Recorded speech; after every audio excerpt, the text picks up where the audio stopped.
Bonjour Monsieur Laglaise. Bonjour. On accueille aujourd'hui donc Monsieur Laglaise, un député, député qui a fait une proposition de loi, proposition de loi Laglaise. Il est aujourd'hui ici pour s'exprimer et pour apporter des clarifications, pour s'expliquer un petit peu sur cette loi. Donc, on a vraiment une chance extraordinaire euh, de pouvoir avoir l'origine de la loi, hein, la source de la loi, parce qu'on a peut-être mal compris la loi, on en a beaucoup parlé sur ma chaîne. Donc, merci, Monsieur Laglaise, d'être présent aujourd'hui Merci de me et, recevoir. et bienvenue donc sur la chaîne. Alors, dans un premier temps, je vais vous demander, Monsieur Laglaise, puisque tout le monde ne vous connaît pas sur la chaîne, de vous présenter. Qui êtes-vous, Monsieur Laglaise? C'est normal qu'on ne me connaisse pas parce que je suis un tout récent député. Je ne suis député que depuis 2 ans et demi. Au préalable, sur mon parcours d'engagement dans la vie publique, j'étais élu à Toulouse, j'étais adjoint au maire en charge des cœurs de quartier et j'étais également dans la métropole toulousaine président de la commission aménagement et politique foncière. Et donc c'est à ce poste d'observation que j'ai pu me rendre compte qu'il y avait un certain nombre de dysfonctionnements et que les prix des terrains augmentaient de manière incroyable et que c'était quelque part souvent la puissance publique qui participait de cette augmentation du prix du terrain. Et je me suis dit, si un jour j'ai les moyens de faire quelque chose, je travaillerai sur le sujet. Voilà. Sur un plan professionnel, je connais un petit peu également le patrimoine et l'immobilier, puisque je suis conseil juridique et fiscal en gestion de patrimoine. Ça, c'est ma formation et mon métier et mon entreprise, que j'ai dû arrêter d'ailleurs en étant député, parce que comme on travaille 7 jours sur 7 et presque 24 heures sur 24, on ne peut plus se permettre d'avoir ce type d'activité. Donc voilà d'où je viens en fait. Et je suis donc élu de Toulouse. Je fais partie d'un mouvement politique qui s'appelle le MoDem, donc allié à Emmanuel Macron et à la majorité présidentielle. Voilà. Parfait, parfait, Monsieur Laglaise. Alors, maintenant, on va rentrer dans le vif du sujet. Donc, votre loi, donc vous l'avez dit, augmentation des prix de façon inconsidérée, déraisonnable. On parle de spéculation, on parle de facilité d'accéder à la propriété. Est-ce que vous pouvez nous faire un petit résumé de votre loi? Que dit-elle et que propose-t-elle? Alors déjà, d'où elle vient cette loi?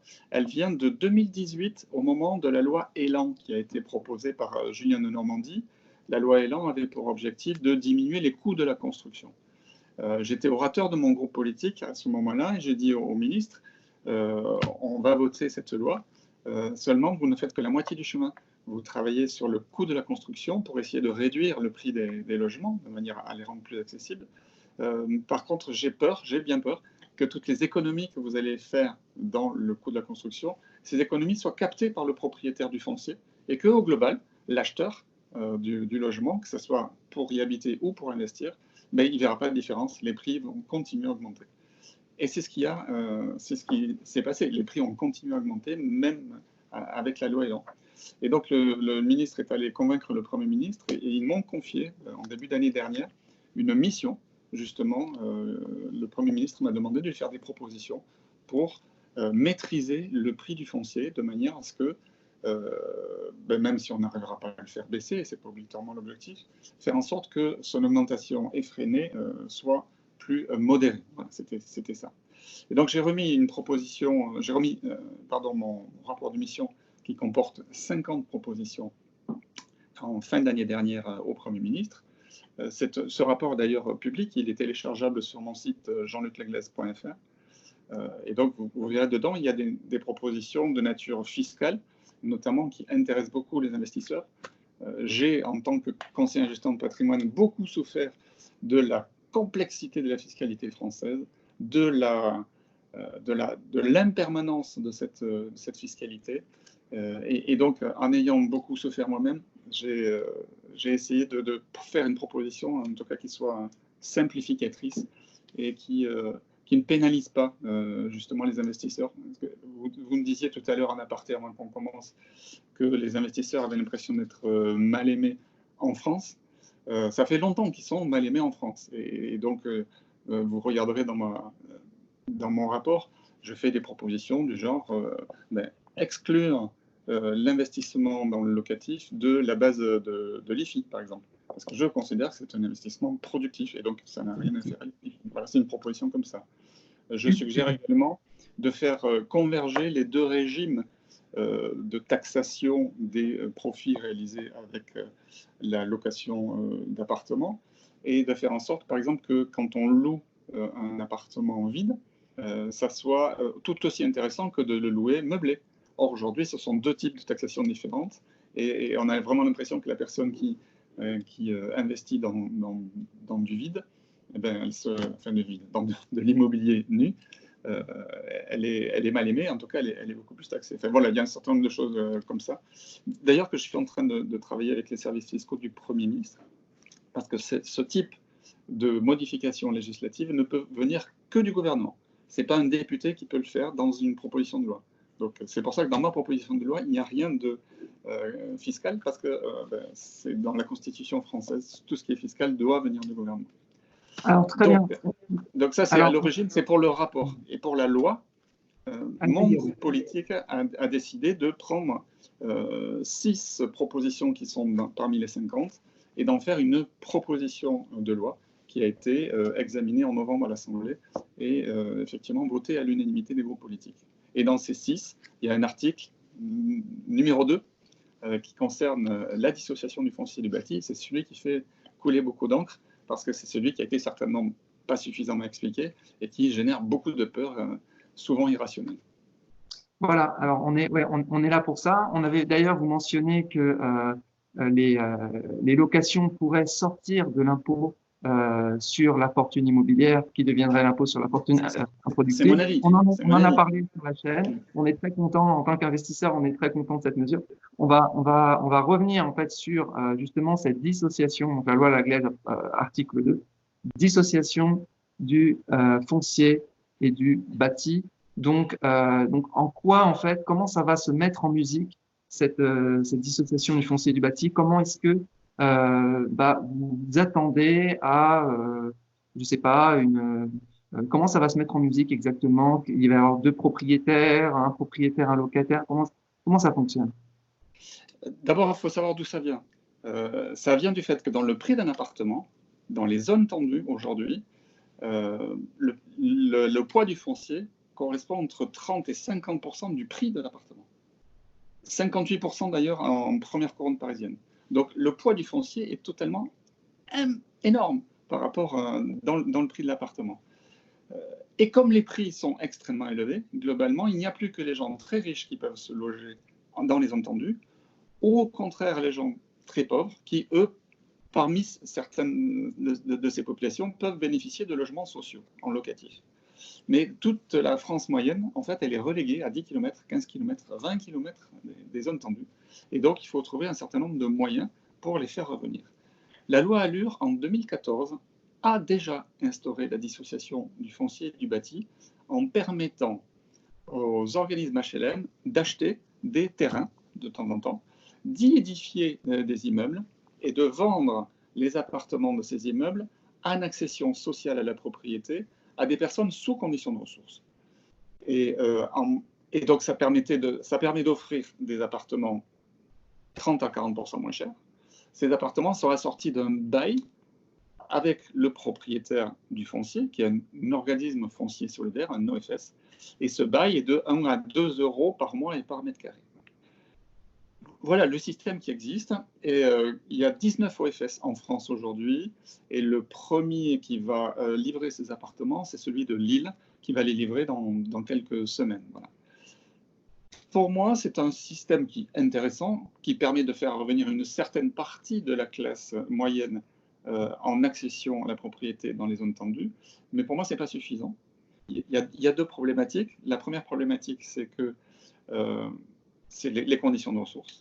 La deuxième problématique, c'est que quand vous revendez votre bien, la revente est encadrée, ce n'est pas une revente libre. Le marché ne joue pas.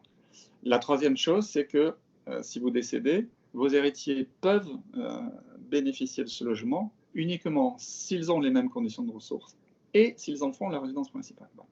Et donc tout ça me paraît être un petit carcan et oublie aussi plein d'autres Français qui ne correspondent pas à ces plafonds de ressources. ou qui ont eu des accidents de la vie, qui aujourd'hui correspondent, mais ne correspondaient pas avant. Et donc, je me suis dit, ce système de dissociation du foncier et du bâti, qui me paraît plutôt intéressant pour une frange de la population qui veut acheter pour sa résidence principale, il faut l'ouvrir.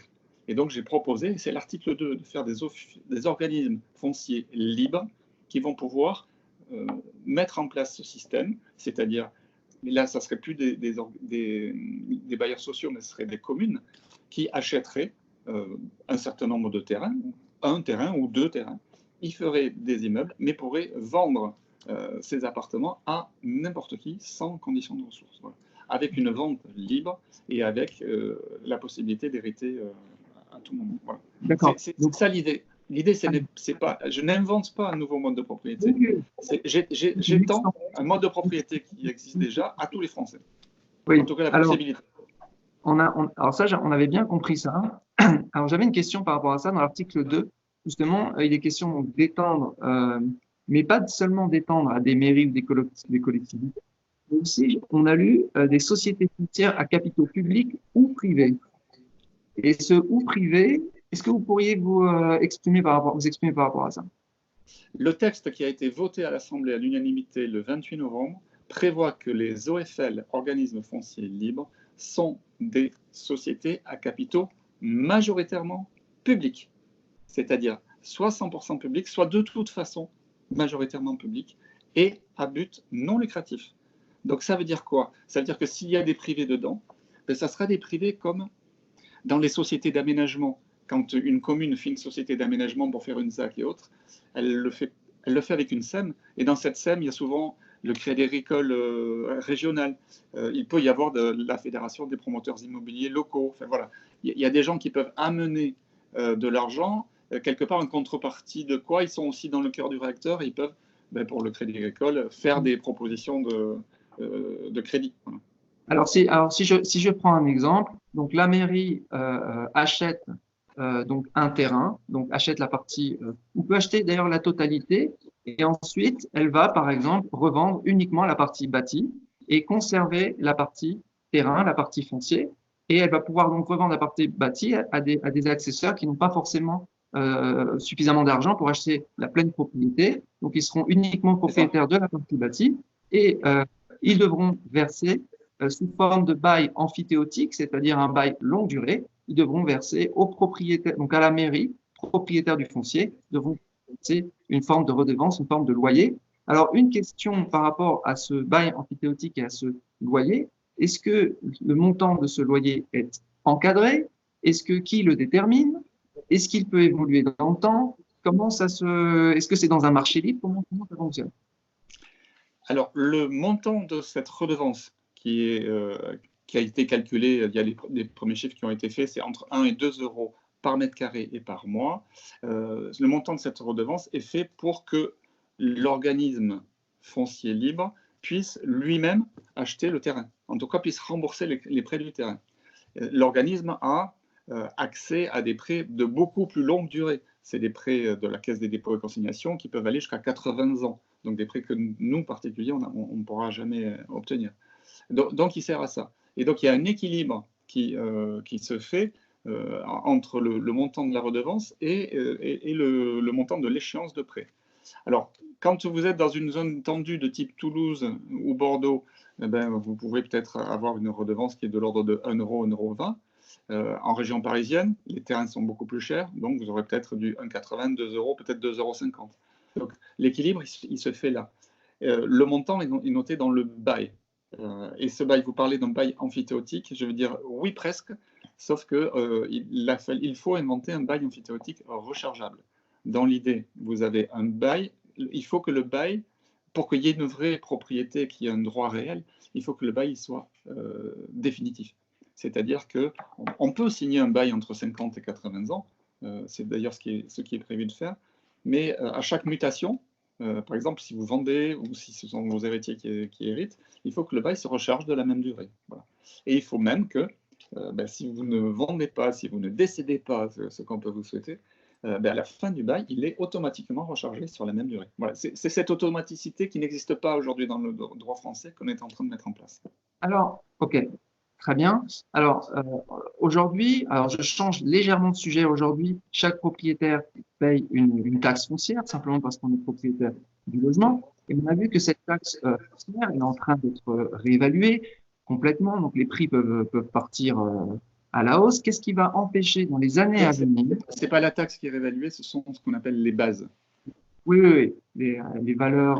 Après, les taux sont déterminés par les conseils municipaux et les EPCI. Par contre, ils s'appliquent sur des bases qui, elles, datent des années 1970 et qui n'ont jamais été réévaluées depuis. Voilà. Et donc, qu'est-ce qui va empêcher? Alors là, je reviens sur le démembrement bâti foncier. Qu'est-ce qui va empêcher que c'est 1,20 €, 1,80 € que le propriétaire du bâti va payer donc aux mairies? Qu'est-ce qui empêche bah, que ça devienne 10 €, 100 €, pour que ça prenne une valeur beaucoup plus importante? Est-ce qu'il y a un mécanisme, est-ce que vous prévoyez dans votre loi un mécanisme qui bloquerait avec une forme d'indexation, ou je ne sais pas, quelque chose à inventer peut-être, qui bloquerait cette évolution des prix? Comment dire, la méthode d'évaluation et d'évolution du prix doit figurer dans le bail. Et donc, ça sera clairement indiqué que ça sera dans le bail.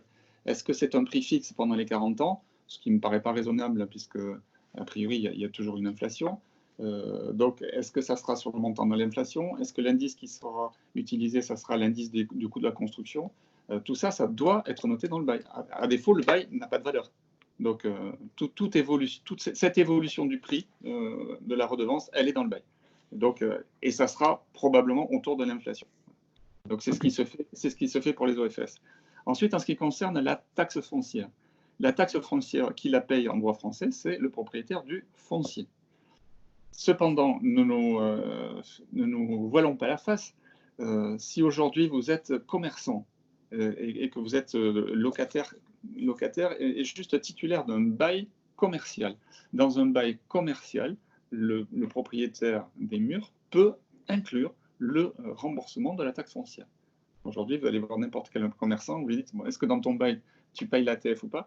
Et il y a des gens qui ont la chance que le propriétaire ne l'a pas mis et d'autres où il l'a mis. Voilà. Donc ça fait partie des charges. Là aussi, c'est dans le bail, c'est noté. D'accord. Alors, une question aussi sur le sentiment de propriété. Disons que je souhaite acquérir un appartement, une maison, mais que j'ai pas suffisamment.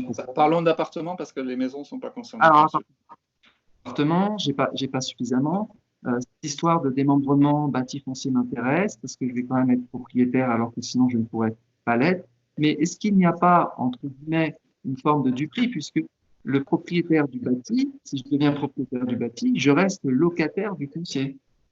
Donc je suis un propriétaire locataire. Est-ce qu'on peut dire ça? Ou est-ce que le propriétaire est-il vraiment propriétaire? Est-ce que vous pensez qu'il va vraiment avoir le sentiment d'être propriétaire s'il continue d'avoir à côté un bail, c'est-à-dire un contrat de location? Vous pensez que ça va prendre chez les Français, tout simplement? Ben, on a l'expérience des OFS, hein, donc les 19 organismes fonciers solidaires qui ont été lancés un peu partout en France. Ça va de Lille jusqu'à Biarritz. Donc il y en a vraiment partout. C'est un grand succès. C'est un immense succès. Imaginez-vous, vous êtes dans votre appartement et on vous dit, vous êtes propriétaire des murs de votre appartement, mais vous n'êtes pas propriétaire du sol sur lequel est construit l'immeuble. Ça vous change quoi réellement quand vous êtes dans l'appartement? Pas grand-chose.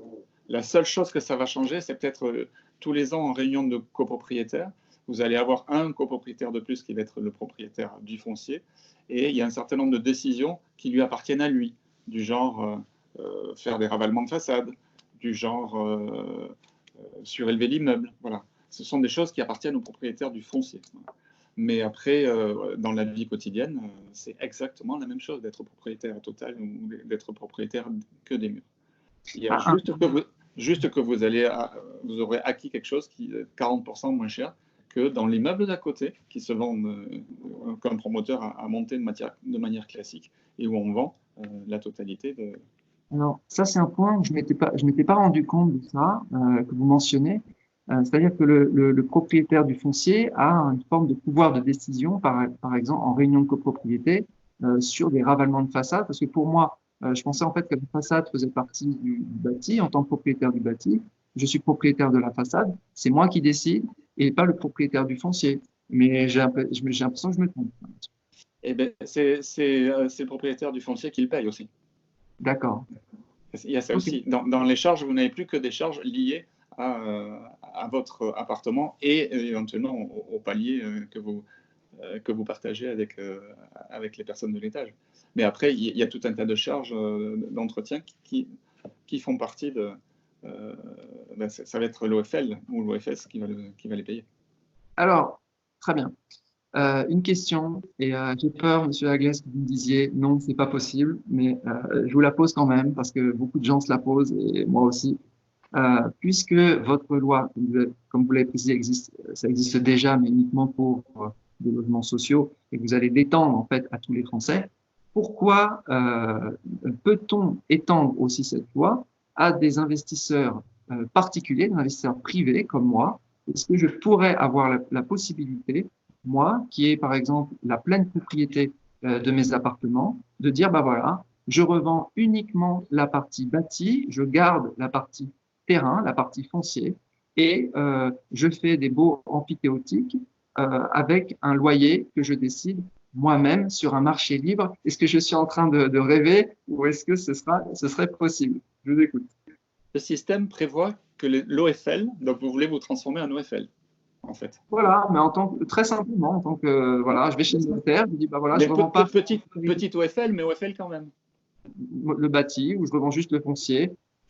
Un petit peu comme si je décidais de revendre dans un autre démembrement, par exemple, usufruit nue propriété, bah, je décide de revendre la nue propriété ou l'usufruit. J'ai cette liberté. Est-ce que je vais avoir aussi cette liberté, moi, en tant que Français, puisque vous étendez ça à tous les Français, est-ce que ça s'étend aussi à moi en tant qu'investisseur privé? L'OFL est obligatoirement une société d'économie mixte à capitaux majoritairement publics.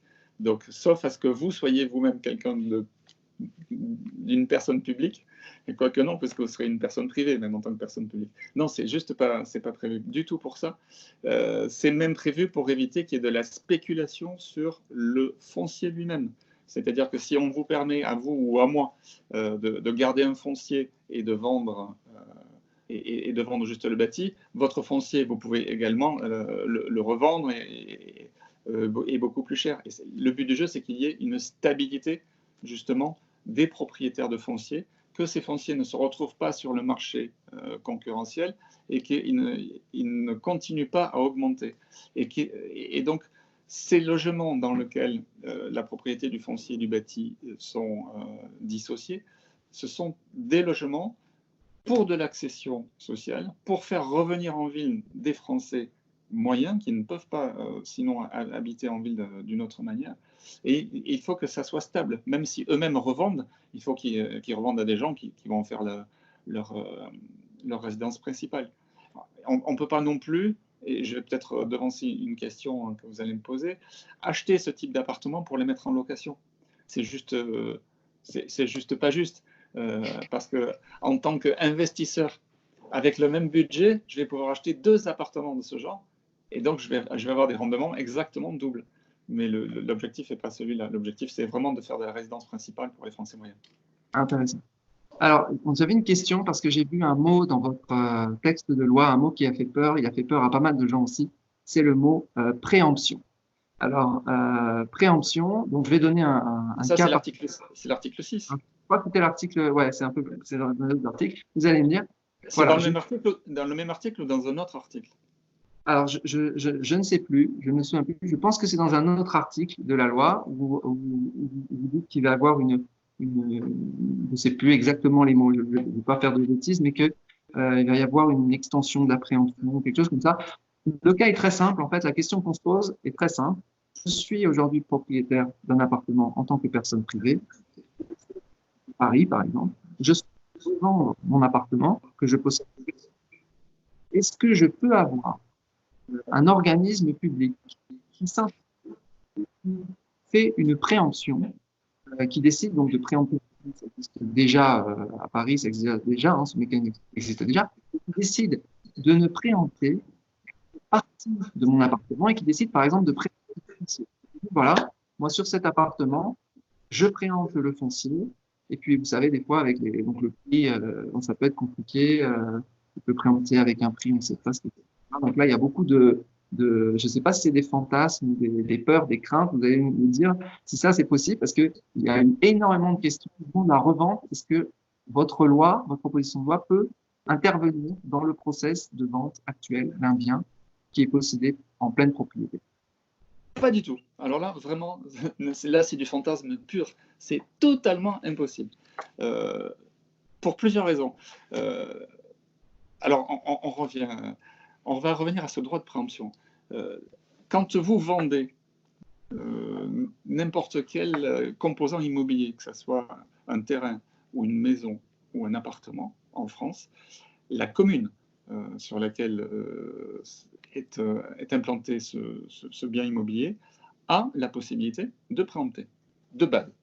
Et donc c'est pour ça aussi que entre un sous-seing privé et un acte authentique, il y a au moins 3 mois, parce que la commune a un délai, je crois, de 2 mois pour se prononcer si elle préempte ou si elle ne préempte pas. Sur les appartements, elle ne préempte jamais, de base, parce que ça n'a aucun intérêt qu'une commune aille disposer d'un appartement dans une résidence.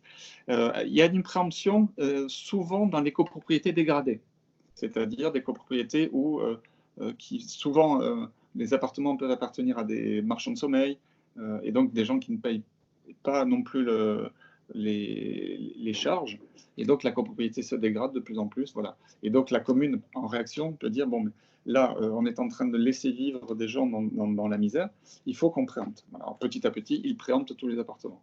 Mais il y a une stratégie politique qui est extrêmement définie, qui est connue de tous les propriétaires. Donc là, il n'y a pas de problème.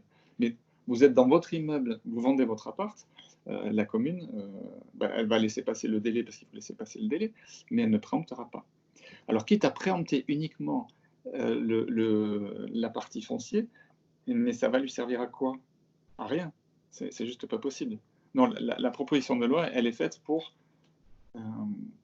acheter un terrain à un particulier ou pas un particulier, ça peut être un terrain qui appartient déjà à la commune, et y faire bâtir un immeuble avec les normes modernes et faire venir et proposer donc à la vente à des Français moyens, enfin tous les Français qui le souhaitent, d'acquérir uniquement les murs. Donc la situation dont vous parlez me paraît, d'abord, n'est pas possible, et puis ne me paraît pas répondre à aucune des volontés d'aucune commune. Voilà, c'est pas imaginable. Très bien. Alors, est-ce que vous avez une question concernant est-ce que c'est pas un petit peu illusoire de vouloir combattre de cette manière-là les forces de marché, c'est-à-dire le libre marché, la loi de l'offre et de la demande? Quand on regarde un petit peu à l'international, moi par exemple, je suis à Singapour, mais j'ai vécu à Londres, j'ai vécu dans le pays, on voit quand même que bah, en fonction de la localisation, bah oui, un appartement peut valoir 10 fois, 20 fois le prix du même appartement avec le même ordre de construction, mais simplement à 20, 30, 40 km. Oui, l'emplacement, c'est le prix d'un bien. Et donc, l'emplacement est reflété dans le prix du foncier, comme vous avez dit que le foncier peut représenter 5%. Je pense qu'à Paris, il peut peut-être représenter 80% parfois. 58. Ce qu'on a vu, c'est jusqu'à 58%. Donc, est-ce que c'est pas, je comprends bien qu'il faut essayer de faire venir des classes moyennes dans les centres-villes et faire du logement social, etc. Mais est-ce qu'il n'y a pas, est-ce que c'est pas un petit peu illusoire de décomposer un petit peu l'appartement, la propriété comme ça, parce qu'on pourrait aussi la décomposer à l'infini, propriétaire de l'ascenseur, du mur droit, du plafond, on peut décomposer à l'infini comme ça. Mais est-ce que c'est... On peut pas les décomposer au-delà de l'usage de l'appartement. Donc déjà, n'allons pas jusqu'au bout de ces fantasmes-là qui ne reposent sur aucune réalité. Mais quand vous me dites que je ne laisse pas faire la loi du marché, je vous réponds, c'est totalement faux. La loi du marché continue à se dérouler. C'est pas parce que c'est justement parce que la loi du marché continue à se dérouler et que je vous disais d'ailleurs tout à l'heure, je ne sais pas si c'était en début de cet entretien ou quand on parlait avant, que je n'imaginais même pas possible de baisser les prix du foncier. La seule chose que je voudrais essayer de voir, c'est les rafraîchir la hausse. Voilà. Il y a une hausse qui est continue, ok, mais il faut juste éviter l'envolée, une envolée qui ferait que n'habiteraient plus au centre-ville que les personnes les plus riches de nos compatriotes, et qu'il y aurait une France périphérique, nous habiterions nous, parce qu'on ne fait pas partie de la upper class. Voilà, c'est juste ça.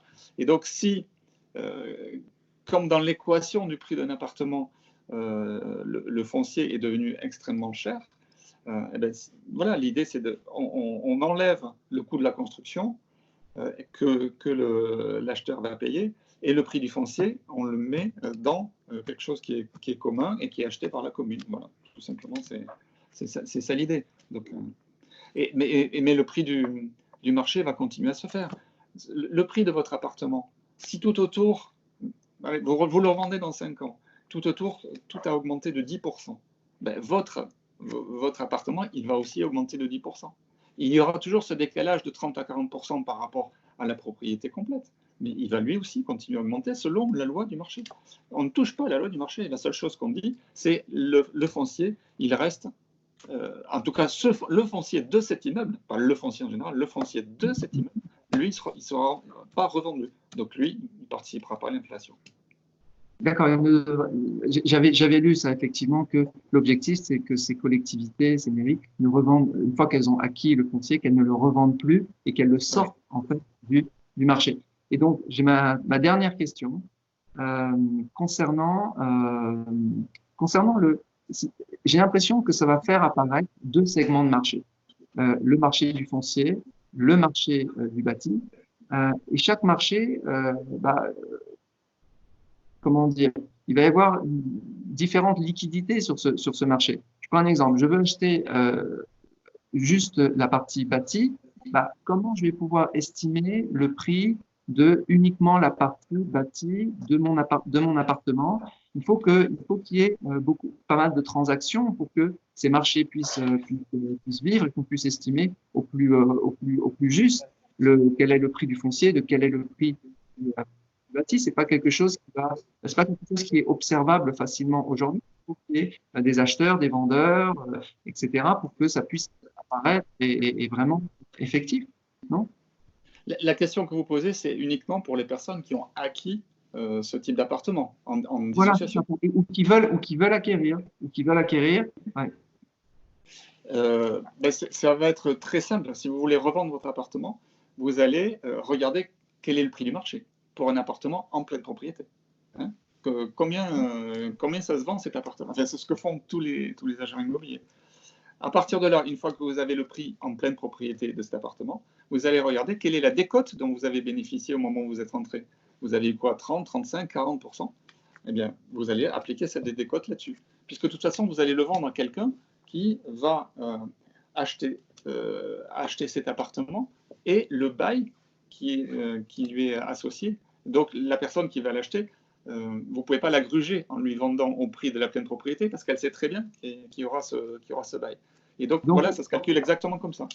Donc, vous m'arrêtez si je me trompe, je vais être sûr d'avoir bien compris. Donc, en fait, la décote que j'ai eue au moment de l'achat, eh bien, est au moment de la revente, la même décote, hein, donc, va s'appliquer. Donc, ça veut dire, en fait, que le spread, l'écart entre le prix du bâti et le prix du foncier reste le même sur toute la vie. Ça veut dire que voilà, vous fixez que le spread est le même sur toute la durée de détention du bâti. C'est bien ça?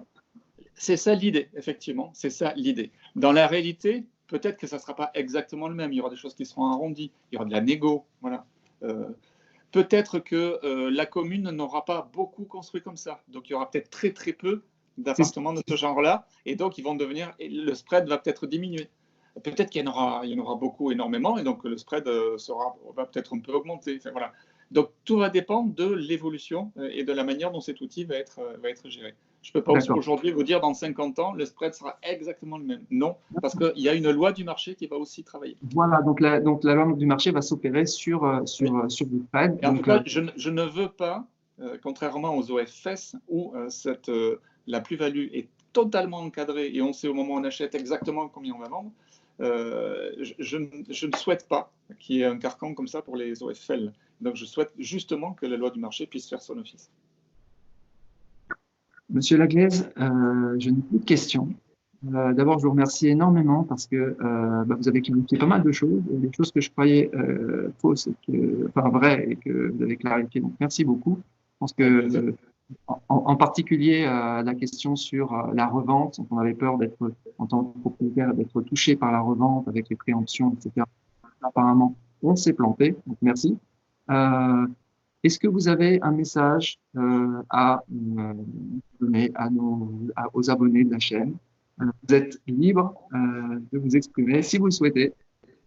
Oui, je pense qu'il faut qu'ils m'aident d'abord à combattre les fakes qui étaient autour de ce projet de loi, qui a certainement été mal communiqué. Mais là, je fais preuve d'humilité. C'est la première fois que je suis député. C'est ma première proposition de loi. Moi aussi, j'ai à apprendre. Hein. Donc, si beaucoup de gens l'ont compris de travers, c'est parce que certainement je l'ai expliqué de travers. Voilà. Donc qu'ils m'aident à combattre, en tout cas, ces peurs irrationnelles, même si autour de la propriété, il y a toujours des peurs. Donc, il ne faut pas y rajouter de l'irrationnel, ça c'est le premier point. Et deuxième point, il faudra m'aider à porter les mesures de nature fiscale qui sont dans mes propositions, donc les porter pour que le gouvernement les inscrive dans le projet de loi finance 2021 ou 2022, parce qu'il y a des choses à améliorer en France là-dessus, à stabiliser, à simplifier. Parce que j'en ai beaucoup souffert en tant que conseiller en gestion de patrimoine, toutes ces lois qui bougeaient tout le temps, des choses qui allaient jusqu'au 27 janvier, sous réserve que vous avez signé avant le 18 juin. Enfin, voilà. La fiscalité en France est un maquis, ce qu'il faut simplifier. Et puis voilà. Et en tout cas, m'aider à faire en sorte que les investisseurs, qu'ils soient personnes physiques ou des investisseurs personnes morales, soient un peu mieux traités en France. Très bien, Monsieur Laglaise. Encore une fois, je vous remercie. Ça a été très agréable de faire cette interview. Et merci. Voilà. 3, 2, 1, 2. Allez-y. Un petit au revoir de Paris où il fait très beau, puisque je crois que vous êtes à Singapour. Ouais. Et pour vous, c'est le soir. Ici, c'est le début d'après-midi à Paris, il fait beau.